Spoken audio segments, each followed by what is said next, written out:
Գիտեք, որ Հայաստանում բնակչության 20%-ը վերջին տվյալներով ունի սննդային անապահովություն, ավելի պարզ ասած, մեր բնակչությունը 3 միլիոն է, 600,000 մարդ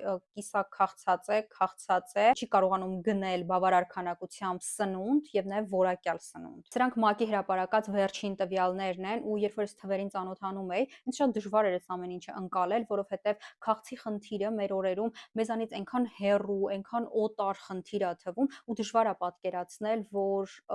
այդքան մեծ թվով մարդիկ մեր իրականության մեջ բախվում են այդ խնդրին։ Վիճակագրությունը շատ հաճախ մեղմում է իրավիճակը, որովհետև երբ մենք նայում ենք վիճակագրությանը, մենք ուղղակի տեսնում ենք թվեր, ու մի պահ պետքա դադար տանք եւ մտածենք, որ այդ թվերի հետևում իրական մարդիկ են, ընտանիքներ, կանայք, տղամարդիկ, ուսանողներ, երեխաներ, տարեցներ։ Ցավոք մեզ մոտ դեռ շարունակում է խնդրահարույց մնալ նաև մանկական աղքատությունը։ Ես շատ հաճախ խոսում սոցիալական տարբեր խնդիրների մասին, սոցիումի զարգացման իմ պատկերացումների մասին, կրթության մասին, բայց ինչ որ մի պահի հասկանում ես, որ դժվար է պատկերացնել սոցիումի զարգացումը եւ առաջընթացը, քանի կան նման բազային խնդիրներ, որոնք ունեն լուծման կարիք։